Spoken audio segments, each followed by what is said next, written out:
What's good, everybody? What's good? What's good? What's good? Yeah, so I don't even know how many people are in here. What's good, badass? What's good, man? You the first one in here tonight, man. Appreciate you coming through. Um, yeah, man. Tonight, I really wanted to go to the garage tonight. Like, I was kind of really excited about going to the garage, but I didn't go. So I was like, you know what? Maybe that might be a good topic for tonight's live stream. At work, I was outside. It was kind of a rainy day, muddy and everything. Just tired, you know what I mean? I was just like, just wanted to relax. So I didn't make it out to the garage. Tossed it around, came home, had a bowl of spaghetti, and yeah, just kind of chilled out for a little bit. So yeah, that's what I'm doing, and here I am with you guys right now. So yeah, I mean, how often are you getting out to the garage, getting on your project, getting some work in? That's what I'm trying to figure out, because I feel like if I'm not doing anything at home, like you're not having company, the kids don't need to go somewhere, the wife doesn't need my attention immediately. I'm trying to go to the garage.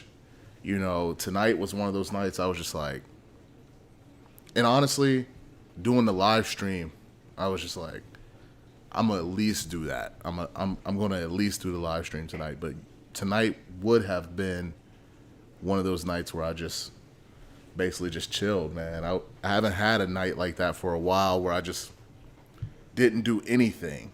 A lot of times, like I said, I feel like if I'm not doing something with the family, or you know, something like that, I'm trying to go to the garage. So, but yeah, badass says I haven't been in the garage in a minute. Like, when was the last time you was out in the garage though? Like, and how often, when you was really getting at it, like when you was really working on your project, how often was you in the garage? Going out there, you know, a guy that I was kind of cool with, or I'm still cool with, actually, I just haven't talked to him in a while. He told me, man, if you can get out there an hour a day, it's not a lot.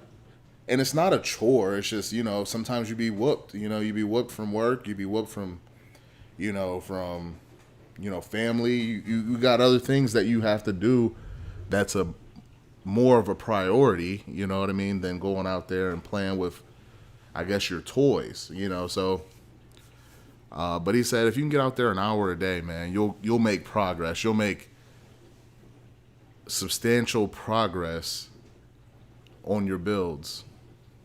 And for a while, I was doing that. Tom, actually, the guy that did my harness for me the first time on the Regal, he was the one that told me that. He was like, man, if you can get out there an hour a day, it'll make a huge difference. I mean, that's 30 hours. That's like working a full week on the car. If you can do that for a month, it's like working a full week. Imagine being able to work a full 40 on your car. Like, I'm not talking about going out there piddling around for an hour and, for 45 minutes and actually doing something for 15 minutes. I'm talking about like a solid hour of, hey, real work. You've planned it, earlier in the day. Hey, today I'm gonna go in there. I'm gonna go ahead and, run the fuel system, put some fuel line in. And soon as you get out there, you're like grabbing the fuel line and getting right to the gusto, like no bull. If you can do an hour, first of all, how many hours would it take you to do your build? And then how many hours would you put in a week?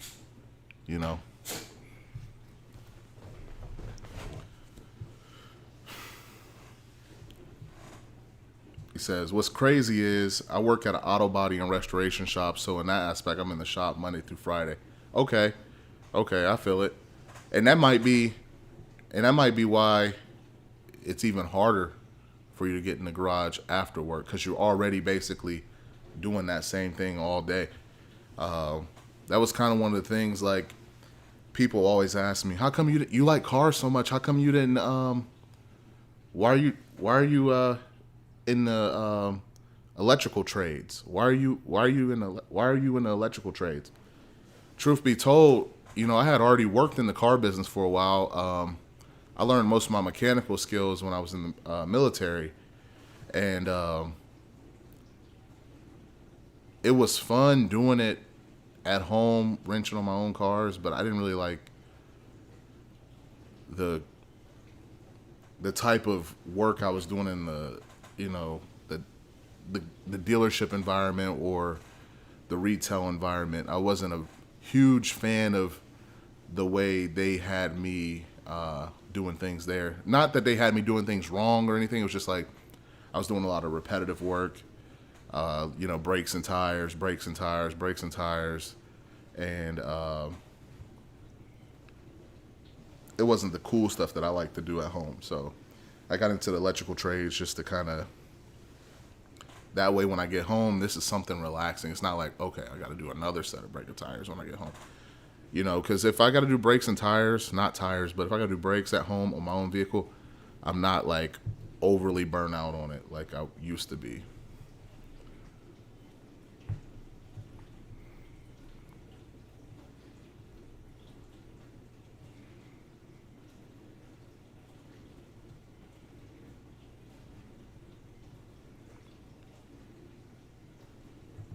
Okay, so the new garage is even bigger than the old garage, or you got to help me out here. So, and you've been out there.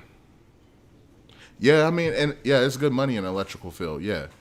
I mean, there's good money in the automotive industry too. I mean, I knew some guys that were, in Columbus, you can turn a lot of hours on flat rate because it's a big city. I live right outside the big city of Columbus, and you can turn a lot of hours if you got the speed and the knowledge, and if you want to go, gain that knowledge and speed, you can turn some hours on flat rate. So there's good money in the mechanical field too. But yeah, I don't know if it was so much. I think for me, yeah, the money was one thing, and the reason why I wanted to go into the electrical field, the main thing was the hours. A lot of people don't look at that, but the hours I usually work, 7 to 3:30 on any given day. I don't have to work weekends. Working. I guess when I worked at a certain dealership, I was working Monday through Friday.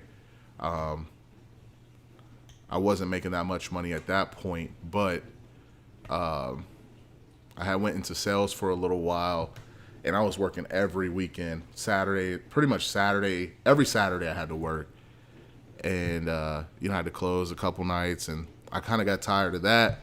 So I was like, I want to trade something that because I felt like everybody was working on cars. Anybody was a self-proclaimed mechanic or whatever. I was like, I want something that is a little bit more exclusive. Hopefully, I could, have some type of advantage if I want to get work from people, something that people won't want to work on themselves. And pretty much cars is that way already, but I was just so involved with people in the car business. I felt like everybody around me was mechanics. But yeah, electrical work, it's just different. I don't feel like I get a lot of people asking me to do electrical work for them though. So, like I do for cars. New York was good, bro. Was good. Thanks for stopping through tonight, man. We're just chilling, man. Like I was telling everybody before you came in, I was like, I really wanted to go to the garage today. I wanted to get some work done on the caddy today, but I was just tired.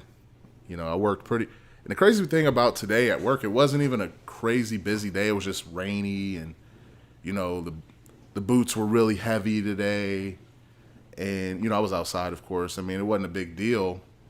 It wasn't super rainy, but it was just kind of like a drizzly, like it was a lot of drizzle, and just one of those days that kind of drained you out a little bit. I just wanted to relax today, you know. So I didn't make it over to the garage. But I'm curious, New York, since you in here, how often are you getting out to the garage? I know you're working on your deuce and a quarter. I know you said you were gonna have another shop do the swap for you, but when you were working on your own cars back in the day, how often were you getting in the garage if you had like a big project? I'm not just talking about like you going change the radio real quick. I'm talking about if you were taking on a big project, doing a swap or when you were painting cars. How often were you going out there and saying, notching away, at your sculpture, like, all right, I'm gonna go ahead and sand it today. I'm gonna go ahead and prime it this day. How often were you doing stuff like that? And how were you staying motivated? And anybody can answer these questions. I'm not just talking to New York, but if you feel inclined to, comment below, I'm interested. Definitely.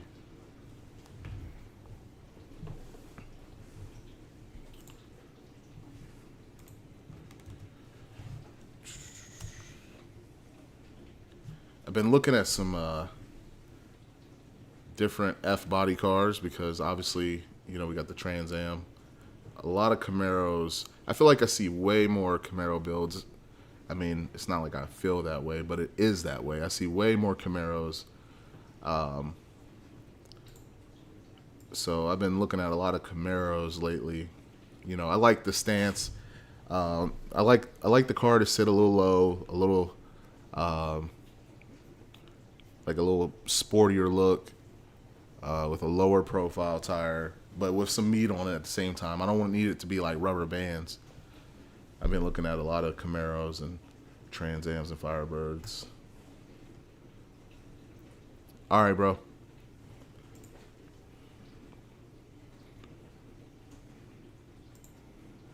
Let's pull up the. Let's see.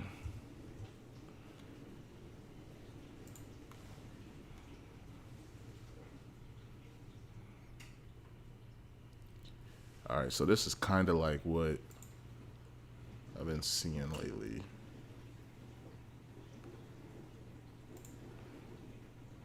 Boom.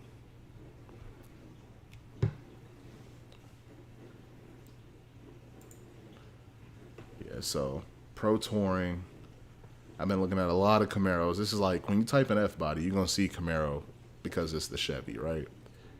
But I tried to put together. Yeah, and if you have never used Pinterest before, I mean, it's a great place for ideas. Like I really like this look, this pro touring look right here. I don't even know how to find my pins. Um, Shoot, hold on. Business Hub, Analytics. When we were raising American bullies, we were using Pinterest for our dogs, but I think I used the same account for yeah, for my just looking at cars. I don't really use Pinterest outside of I don't post too much to it. But yeah. So you'll see some American bullies on there. But yeah, this is a nice one right here, man. I like this look right here. Uh, the crazy part is I always did like the front end of the Camaro more for whatever reason. I've had I had one third gen Camaro. I had a 82 Trans Am, which was also a third gen. And now I have the two that you guys may or may not have seen on the Instagram. And the Firebird front end is growing on me a lot, especially now with the LED lights you can get on the front. You can put like, instead of having your lights flipped up, you can leave them down. I think the Trans Am looks way better with the lights down. I think the Trans Am with the lights down looks better than the Camaro front end. But with the lights up, I think the Camaro front end looks better than the Firebird or Trans Am when their lights are up. Hopefully you guys understand what I'm trying to say.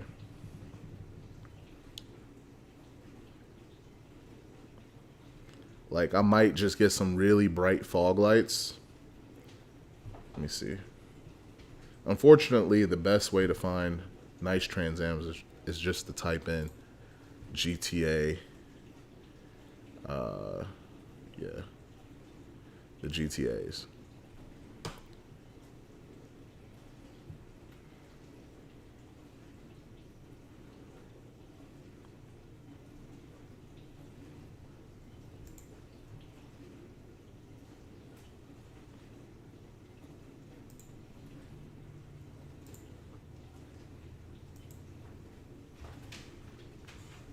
Camaro to Firebird, Trans Am is like 100 to 10 to 1. Yeah, for sure. I mean, yeah. Chevy is like GM's like value brand. They're going to have the most of everything. Like, I feel like you're going to see more Silverados. You're going to see more Traverses than you are Denali's. Like, you're going to see way more Chevy than you are, the Buick counterparts or whatever, or the Pontiac. But when you look at 4th gen F bodies, you see a good blend of like the Trans Ams and the Camaros. Like, when the with the WS6 hoods and everything like that, it just seems like people were more into the 4th gen Trans Am than they were the 3rd gen, comparatively to the Camaro. He said, "Go straight up Knight Rider kit, the kit car." I don't want to go that crazy on it, even though I did like Knight Rider back in the day as a kid. I don't think I could drive a Knight Rider replica or anything like that. Could have some. It could be a little Knight Rider inspired, but yeah, I'm cool on it. I'm gonna bring it back up for you guys.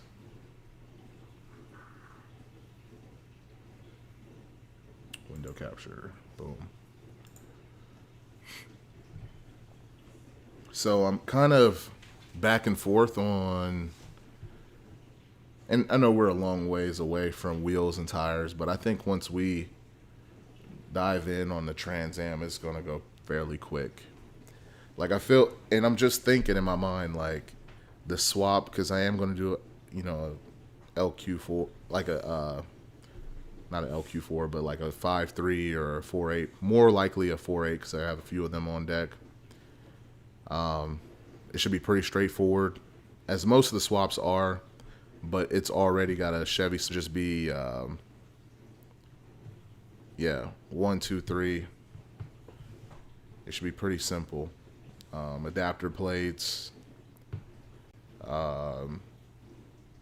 If I want to get it in sooner than later, I could use the 700 R4 if I wanted to. I think I'll go with an electronic transmission though. 4060 or 4080. I don't have any 4060s on deck right now, but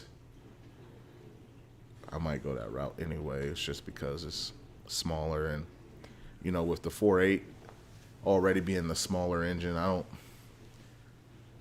don't really know if it's necessary for me to put a 4080 on there, especially if I'm not throwing boost at it right away. And the 4080 will probably use up more power just in the drivetrain, like in the loss. So, what the heck?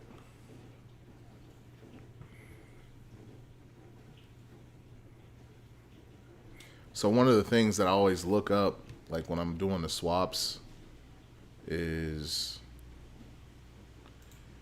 the GM transmission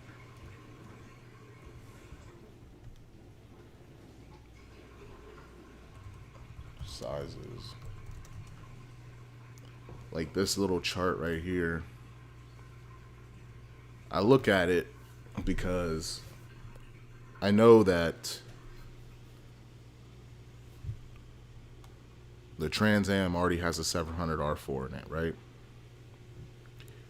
If I'm wanting to swap in a 4060, I need to look at what is going to be the easiest for me to put in. This is just my thought process. You know, like as far as the dimensions.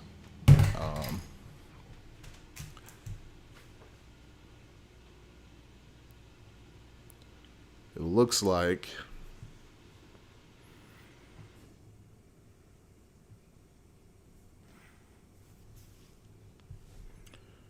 let's see here. The transmission mount on the 4080 is at the same place as the end of the 700R4. Wait, no, it's not. Where's the 4060 at?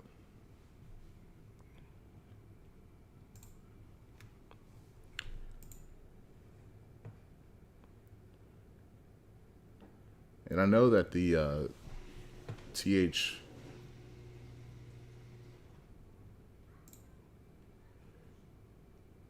700R4 and the 4060 are supposed to be very similar. So, all right. So it should just be a direct interchange. I haven't done much with the 4060. Like I said, I've never used the 4060 on any of my builds, so or 700R4. The Cadillac I'm working on, it has a TH 400 on it with the short bell housing. I mean the short tail shaft. And then on my Regal, I have a 4080, which is pretty large. From the front of the transmission to the transmission mount, it's 30 inches and 3/8 of an inch, which is pretty close to the TH 400.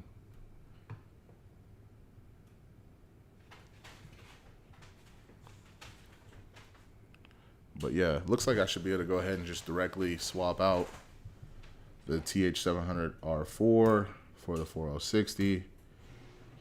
As far as if I get the right one.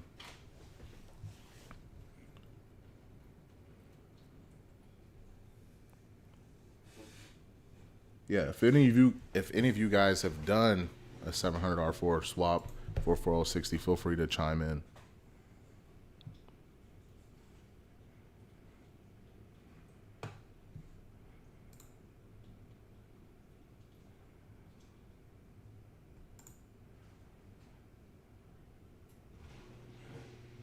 Nice. Right in the trunk.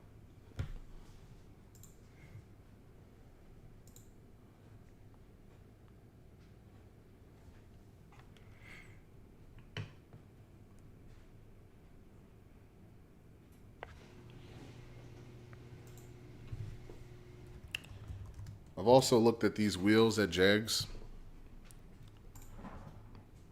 I know with everything coming up, Black Friday and everything like that, it's important to think about those deals as you are shopping. But for like a drag pack, I think, let me pull up the wheels. I've been kind of thinking about.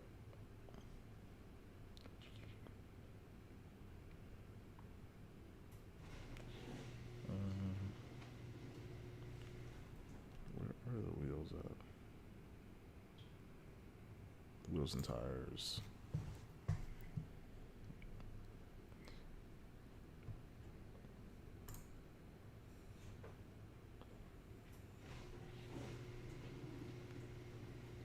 The old Jeg SSR wheels, I've been looking at those. Um,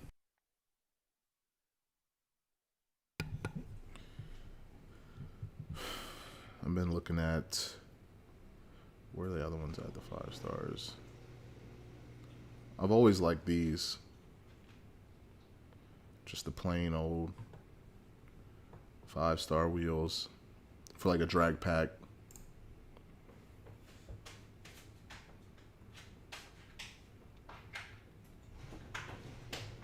But yeah, the SSRs, I might go that route for like a drag pack wheel. It's pretty common. It's nothing special about it. It's just a nice wheel from Jegs for a decent price.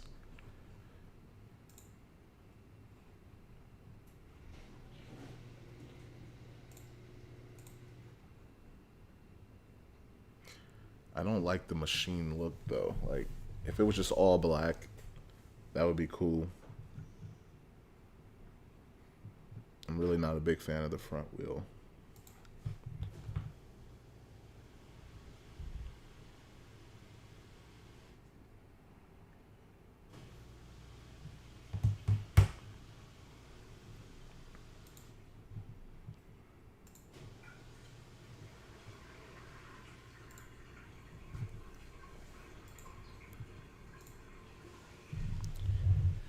You say your stuff is turbo 350, still haven't done a conversion swap.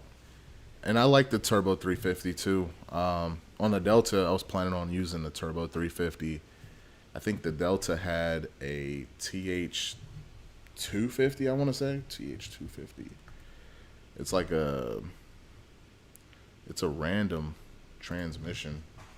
Delta 88.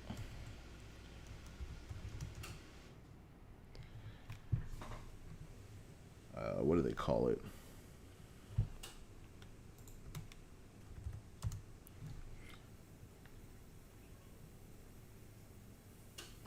Yeah, it's a TH250. And it's supposedly like the same exact size as a TH350, but just a little bit weaker. I believe that's what's in my Delta 88. TH200. Of course, I haven't even, I don't think I've ever put the Delta on a lift to even look.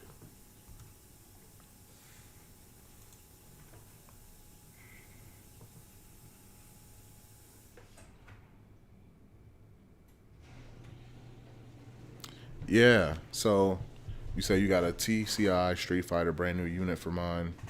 Pretty excited about it.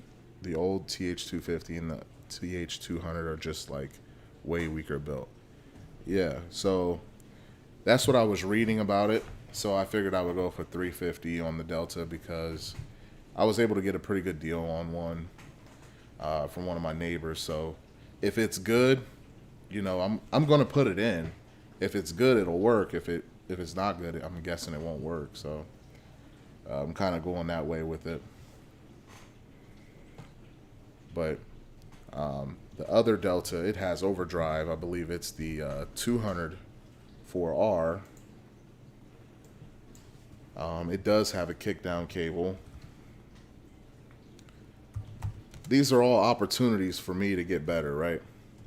Learning different platforms and, trying to work different transmissions with the LS motor. I'm not going to lie, I'm a little intimidated by the TV cable with the LS motor. I do know it's been done. I think John, he comes in on the live streams from time to time. He's on YouTube as well with the F body. I believe he has his 700 4R hooked up to his regular truck intake. So, I mean, it's definitely been done.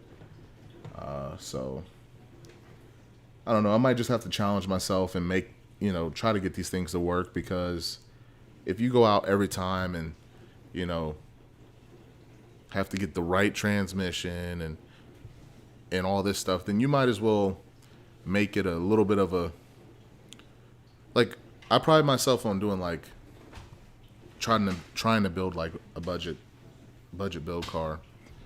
But if you're gonna go out and find the perfect transmission, the perfect converter, and the perfect rear end, and then you've basically turned it from a like budget build to like a maximum effort build in my mind. If you go through and test everything, open everything, rebuild everything you get, you've basically have, in my mind, switched it from a budget build to a more maximum effort type build. And I guess there's somewhere in between, because a max effort build would be not only just rebuilding it, but getting it bulletproof. You know what I mean? Like getting a built transmission, not just a rebuilt one, but like a built transmission, or a built rear end, instead of just refreshing it or whatever.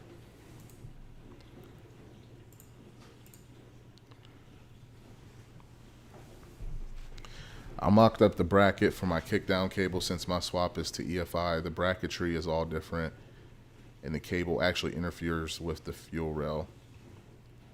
Probably have to get a throttle body spacer now.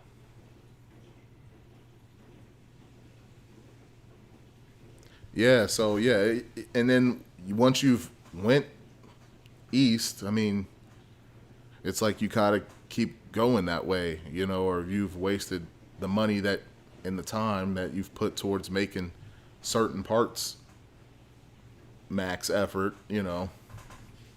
So that's kind of where I'm at with the Regal. I mentioned it to you guys a couple nights ago. I was like, I'm at a weird stopping point, because and it needs an exhaust, but I really want to go turbo. So I don't want to spend money on getting the exhaust done when I really want to go turbo. I'm not totally sure what kind of wheel and tire option I'm going to go with yet. So I don't want to invest into tires. Like, it needs tires along with brakes. So it's just like, I need to really have a heart-to-heart talk with myself and say, okay, what's realistic? Are you really going to turbo this car? If not, just go ahead and get it done, put the exhaust on it, fix the brake lines, get some tires, and drive it. Like, I need to come to realization, like, okay, you might have to drive around without it. Because if I spend the money and get the exhaust done, I'm not going to want to pull it back apart that same year. And, even if I was to come up on the money to do the turbo build, I'm not going to want to pull it apart and then do the turbo build. So it's either like a now or never type thing in my mind. So I need to just really decide if it's going to be realistic for the turbo build. Shit or get off the pot, basically.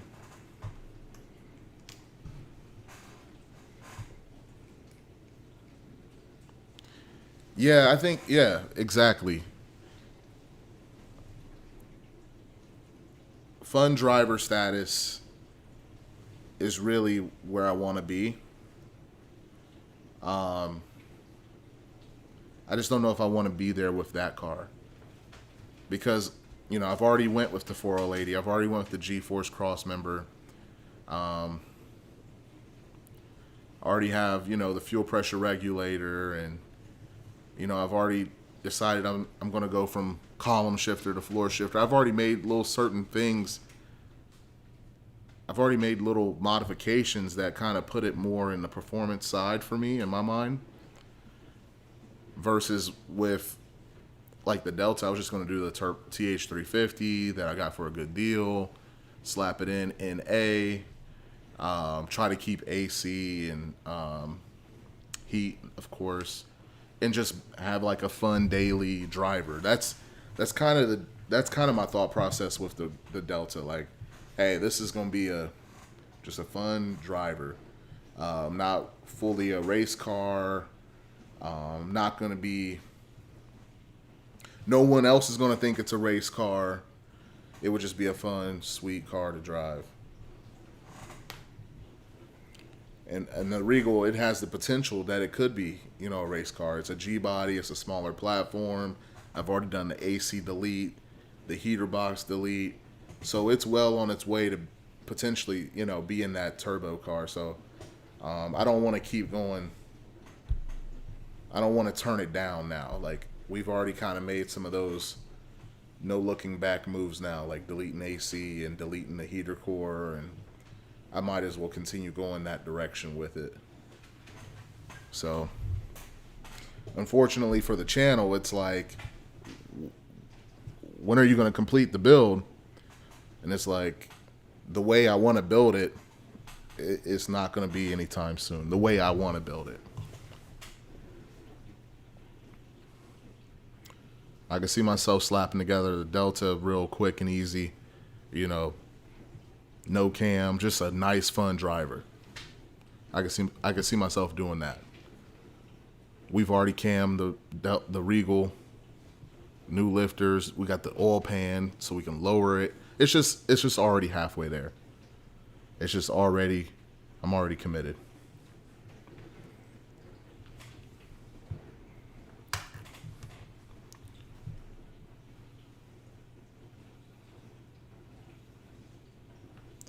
Yeah, the way I want it done it's going to take me a while, for sure.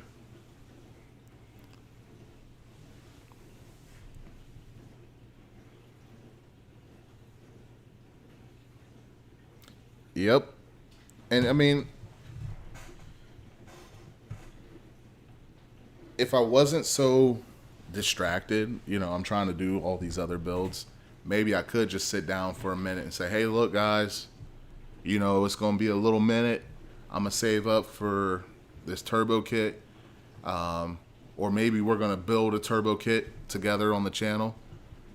A part of me is like, shit, I'm stepping out into a realm of unknown because I'm not a welder. I've never really welded anything. But I would love to build my own manifolds and stuff like that. That may be the option for us, I've been saving up exhaust manifolds from every donor vehicle. I've got plenty. So that may be the way to go. I think the welder I bought is just like it's a flux core welder. So from what I understand, it's not really set up to weld on those manifolds. I'm just going to have to give it a shot. I'm just going to have to, forget all this, forget all that. Just try it. Just do it. Just do it. Quit making up reasons why, well, I shouldn't even try to weld it because it's a flux core and this is mild steel and this is not mild steel and I'm trying to combine dissimilar metals. I just need to go for it. If it holds up, it holds up. If it don't, then I got practice welding, and then I might just have to up the ante and buy a bigger welder. And it's just part of the process, man. You have to step up to the plate.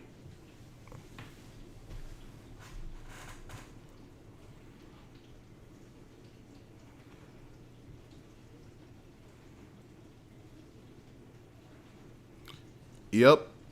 Exactly. Yep.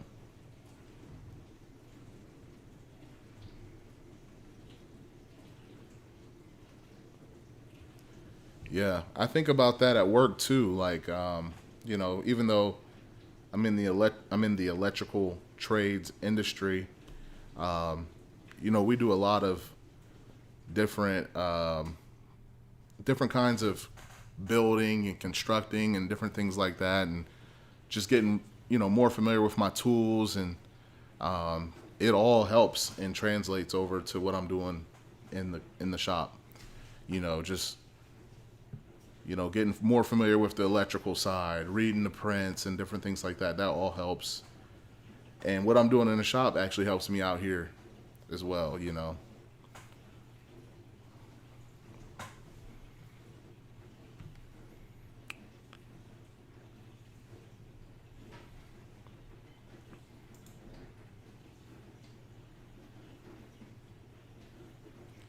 So one thing I did notice when I was just looking at how to get the body back right on the Trans Am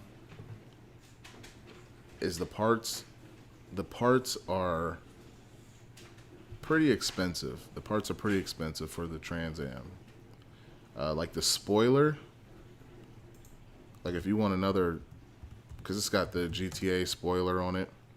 Even though it's just a regular Trans Am, I think they had that option to get this GTA type spoiler or whatever.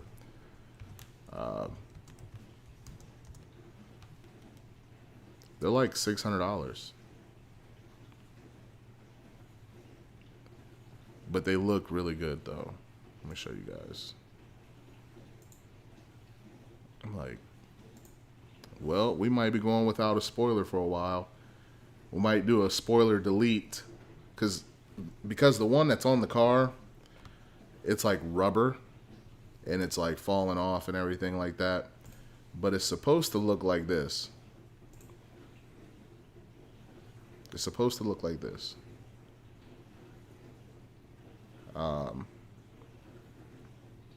They make a remanufactured one or a replica one or whatever that's made out of fiberglass, and everyone in the forum says it's actually better than the stock one and it's lighter.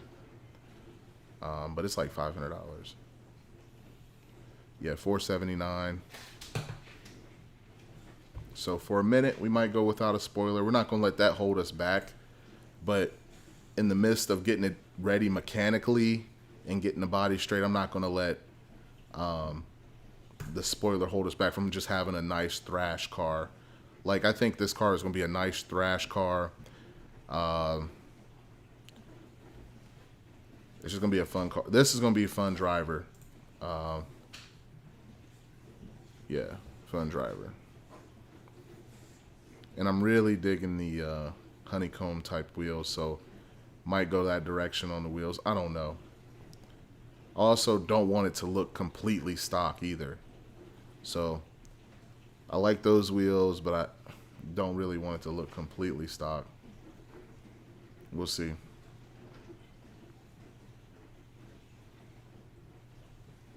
Might cut a coil or something. Lower it.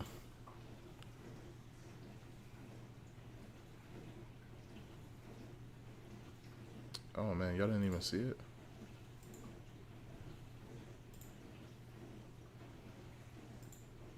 Okay, you did see it.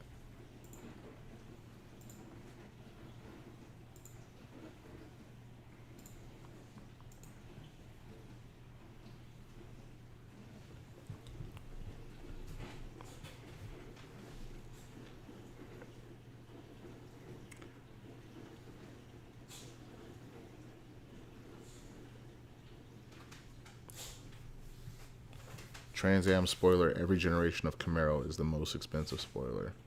73, I'm going to put a 69 Trans Am spoiler on it.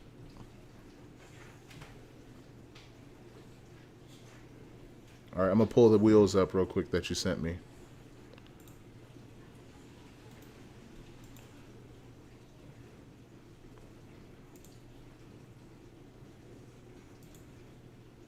Oh, you sent me a spoiler, okay.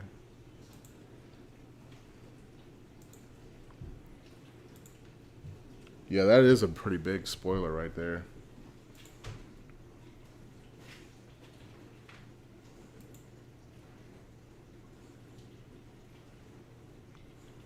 Wish it would load.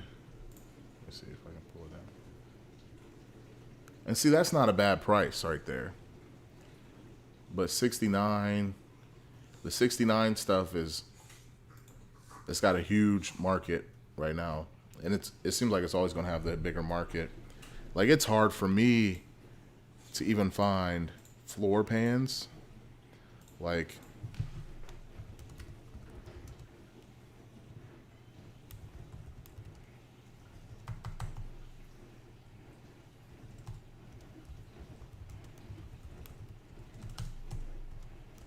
or you can't even space. My space bar ain't working. Okay.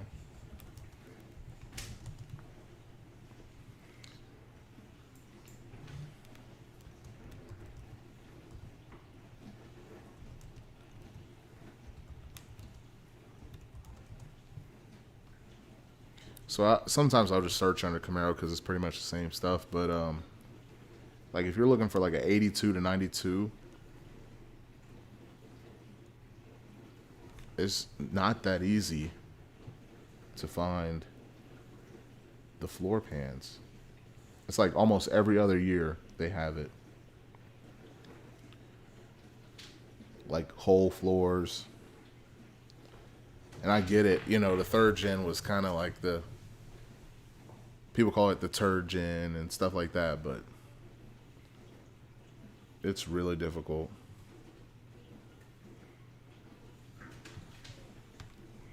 Obviously, the 69 is the most desired one. 87. Let's just say 87. It's a random number. In between the third gen. Yeah, it's like people actually cut these out. Okay. Okay, so they got some half pans. This is good. $300, but they have them.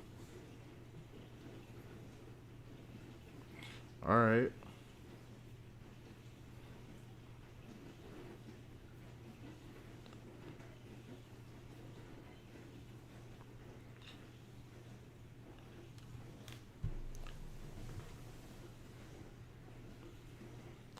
They do have the carpet though. I'll maybe need some carpet later on too.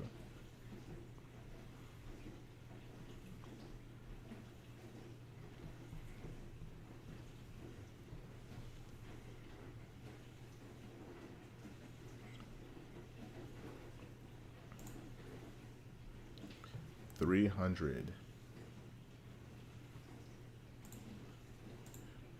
Might be making them. Might have to make them ourselves.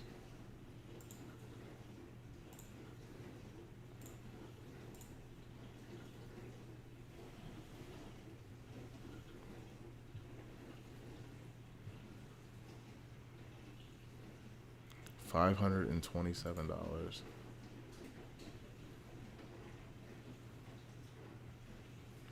Just for the right side.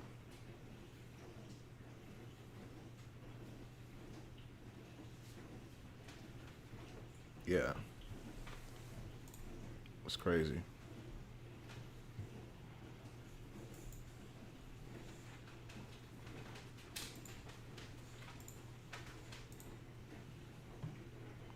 What's good, Rico?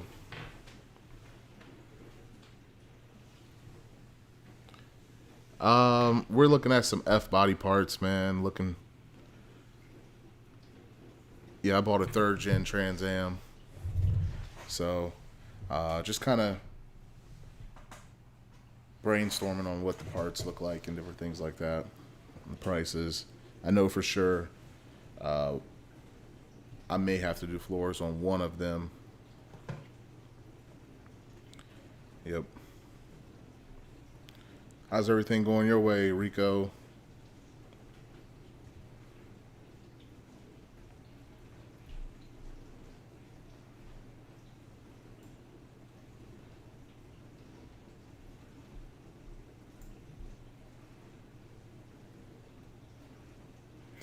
Yeah. Yeah, it's definitely a rust belt situation replacing the floor.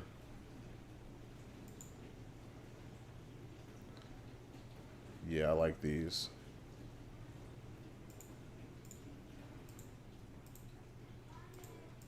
A guy sent me a link to some of these. I don't know if they were the exact same wheels, but he had them on his. Wow, I've never seen one on a Camaro. He had them on his Grand National. I like this stance. I'm gonna pull this up for you guys. I like this look right here.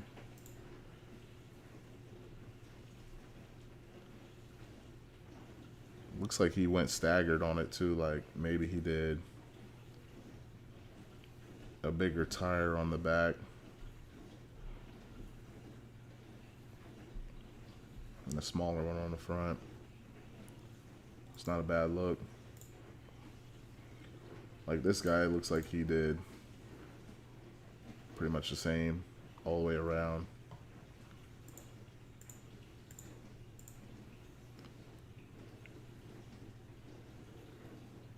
That's crazy seeing it on a Camaro, though. I mean, it looks good.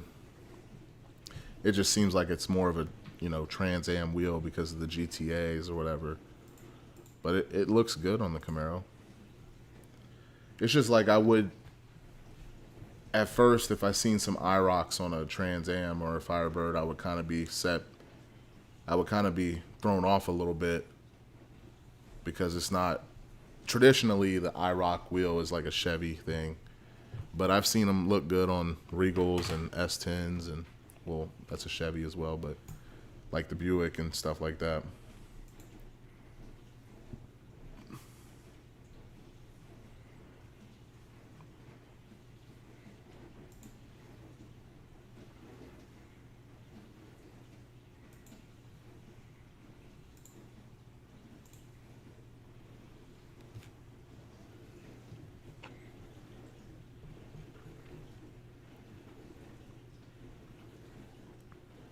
But yeah, guys, I appreciate you guys coming through. Before we get going, though, because I'm thinking about getting off here in a couple minutes, how often are you guys getting out in the garage? Rico, if you're still in here, how often are you getting out in the garage working on your cars? Are you getting out there as much as you want to? And when you do go out there, how long are you out there? Like, how much work do you think you're actually getting done? Like, are you getting a whole hour's worth of work done? Or are you, like, just kind of, sometimes you just got to get your attitude right to get busy on the car. I know for me, I got to get my act together for about 10, 15 minutes. And then I can actually get to work. Sometimes I got to get my music going, check my phone like 4 times. And then by the time I get through doing all that, I can get like an hour's worth of work done. Sometimes if I'm really kicking ass, I can go for like 4 or 5 hours. But I want to know, how often are you guys getting out in the garage, getting to your projects? And then how long, when you guys are out there, are you able to stay productive?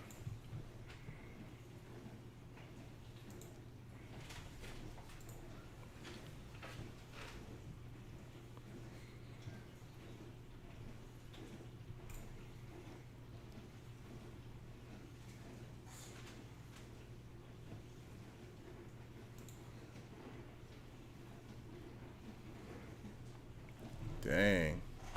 Okay. Last 4 weeks, last few weeks, almost every day, sometimes for 4 hours plus. Wow. Man, I need that kind of motivation. I need that kind of motivation. Sometimes I get off work, like I said earlier, I'm tired. When I get off work, sometimes I'm tired. But you gotta want it too. Hey, especially when you start seeing that project come together, like when you really moving and it's coming together, sometimes, yeah, I can get out there and go hard.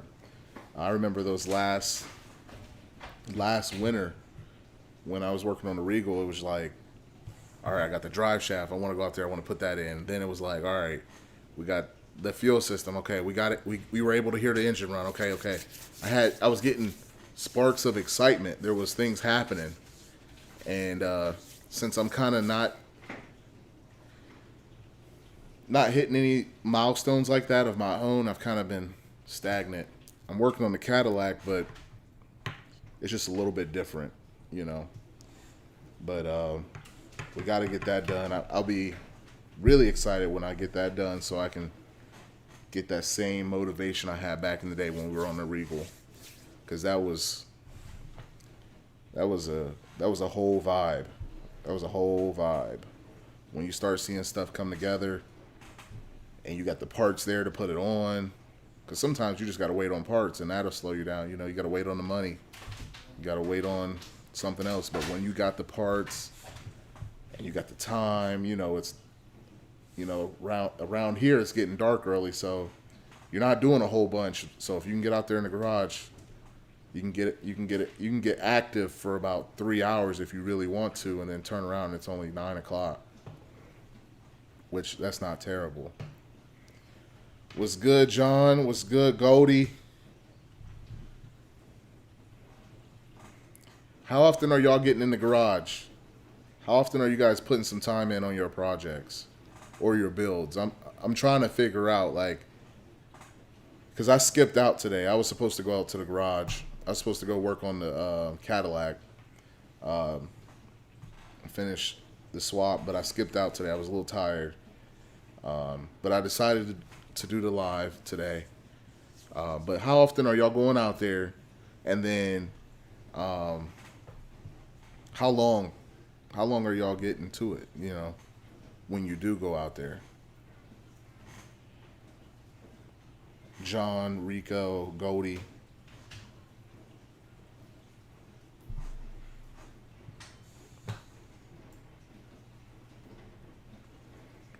Let me see if I can pull up a picture for y'all of the new build.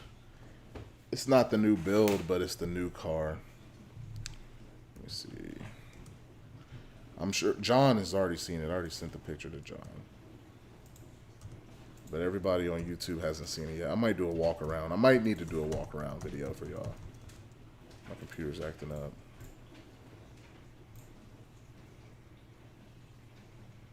Walter White, what's going on? Danny B. Smoke, what's good? Man, everybody's starting to pop up now. Well, unfortunately for me, I had to move like a month ago, so the project is parked in storage. Okay. So sometimes you don't have access to the project, understandably. Yes, sir. Yes, sir. Had to check with the YouTube family for sure. Okay. He said every day if I can. That's my job, but I got arthritis, so sometimes it don't look good. Okay. I feel that. I feel that. Okay. What about you? Oh, here we go, right here. Almost 1K subs. Congratulations. I've been slacking too. This year has been especially bad for motivation. You know what? You know, I didn't even really put into consideration like the COVID stuff. Yeah. I mean, yeah, there's been some financial hardships for some people too. You know, so that can really set back some projects if you know, your financial situation has been stalled out. You know, a lot of people were off work for a while, and yeah, they could have, you know, been set back quite a bit. So yeah, that's definitely gonna put a dampener on some things for sure. I mean, let alone if you actually, you know, got sick or something like that. So I hope everyone is staying safe. I didn't even think about the biggest thing going on in the country right now is, yeah.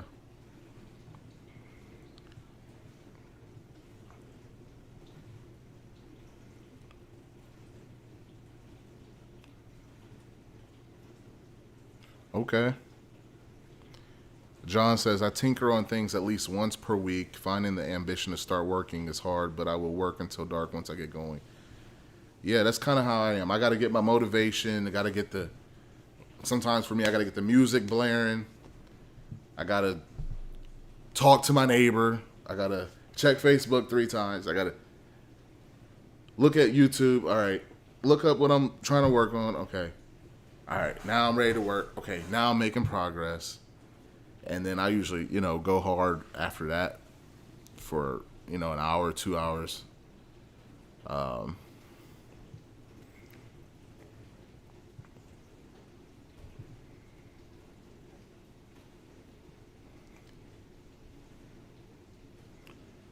Try at least once a week. Okay.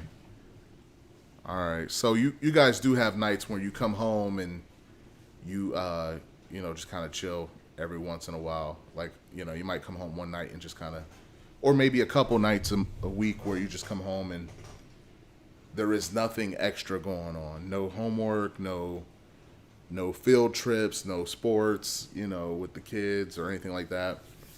Where you just come home and just kind of like I don't even know what they call it. Chill, just like, yeah.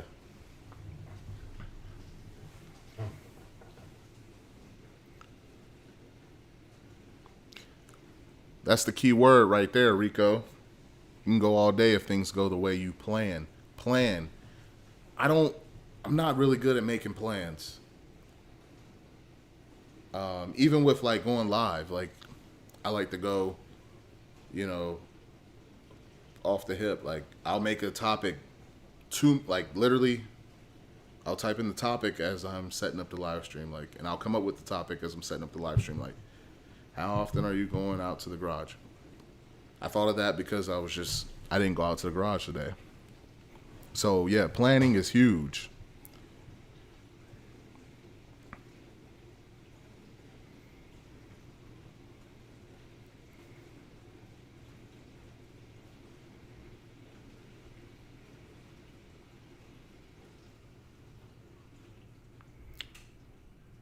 Yeah, John, it's tough to get the mojo back when you lose it, but I know you got it, bro. Just it's just you got to get out there and start chugging along, and it'll come back.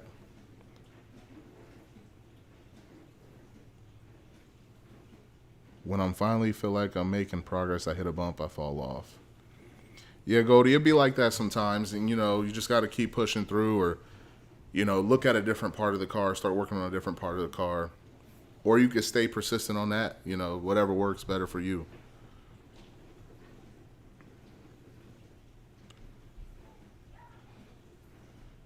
We had a half day. We had a half off day at the junkyard the other day. Picked up a spare harness, ECU, and stuff for like $50. Going to clean the harness up as a Sato project.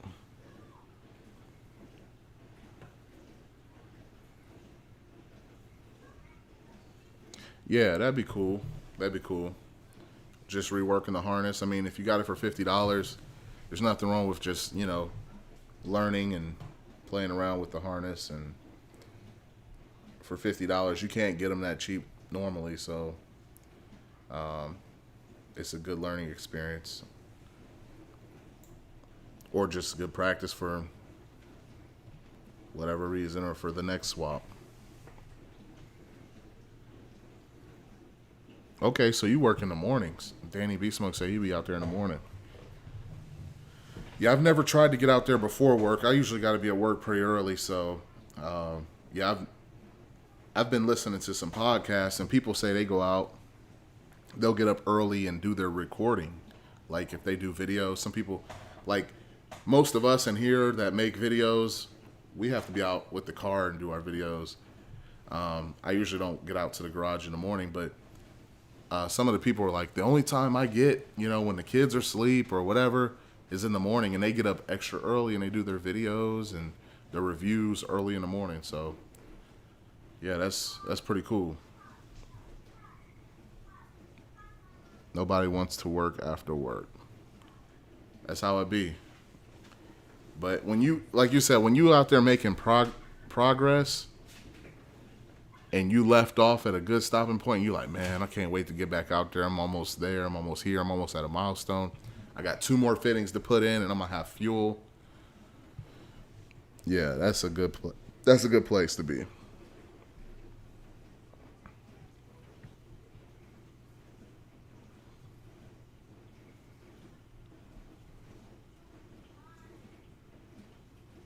Okay, so you put a plan together if you have a lot to do.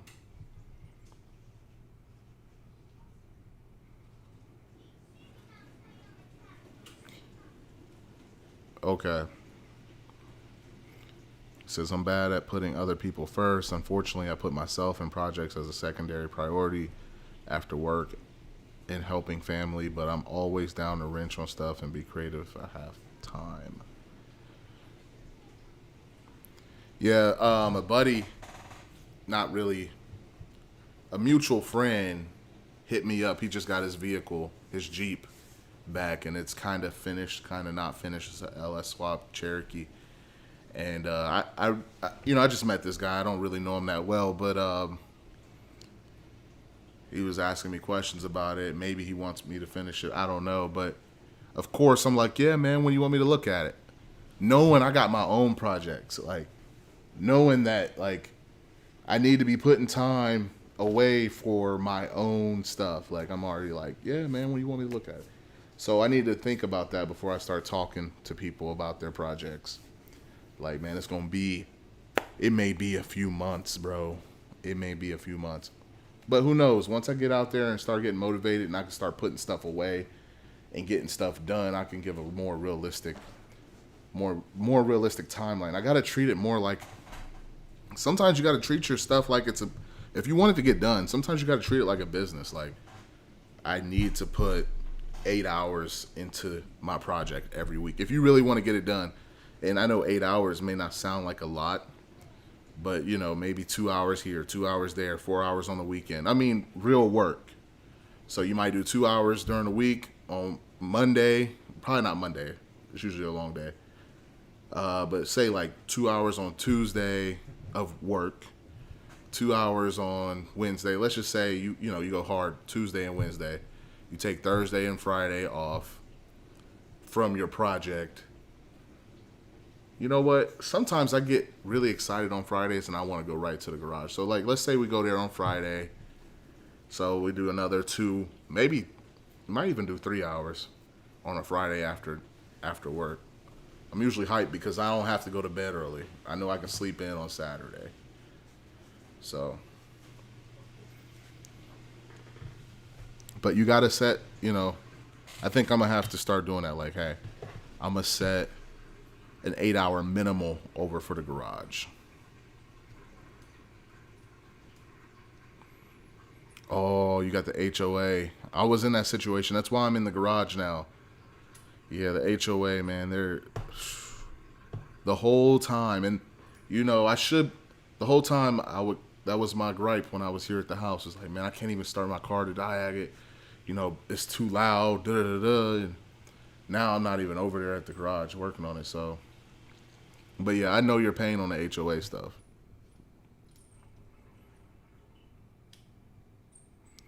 Exactly. Like, hey, man, you was here for 3 hours, but you only did an hour's worth of work.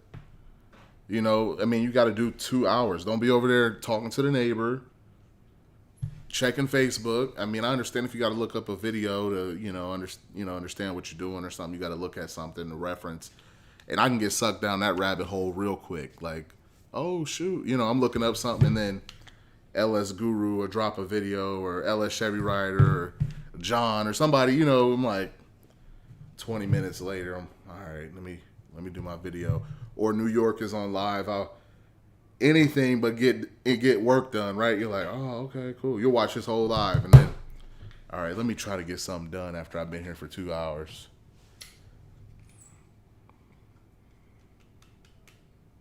Exactly.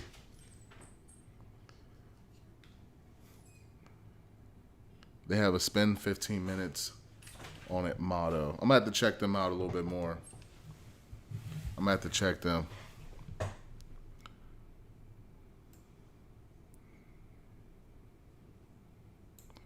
Yeah, they on YouTube.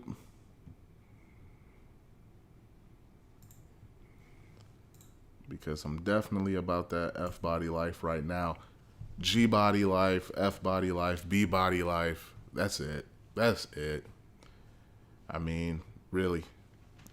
I like the G bodies because they're just really sweet platforms. Like, you can go any direction with it.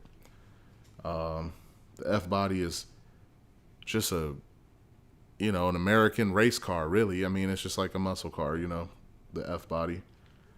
And then the B body, man, it's just, I can fit the whole fam in there. So I got love for those platforms, man.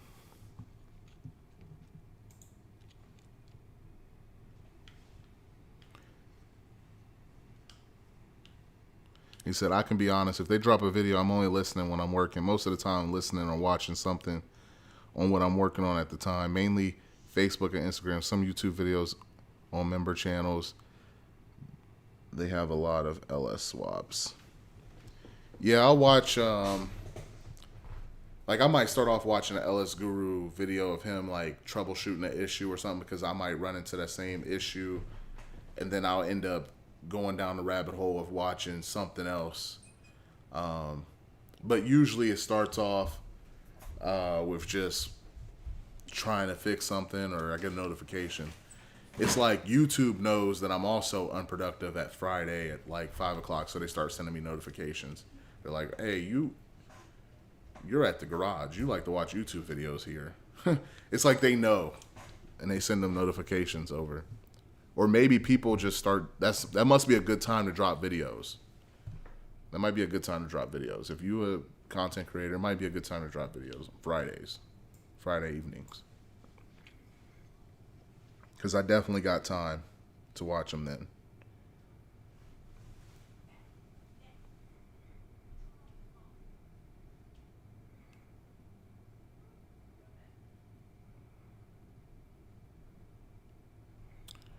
But speaking of time, guys, I appreciate y'all coming through. Everyone started coming in right as I was getting ready to get off here. I'm glad we were able to have the conversation because sometimes I'll come up with the topic, and when I initially introduce it, it don't be no one on here. So appreciate y'all coming through. I might be back on here tomorrow. I did say I was going to try to go live every day until we hit 1K. So I'm pushing to keep that promise or that commitment. It wasn't really a promise, but that commitment. And y'all have a good evening and enjoy your families and get to work on those projects. Peace.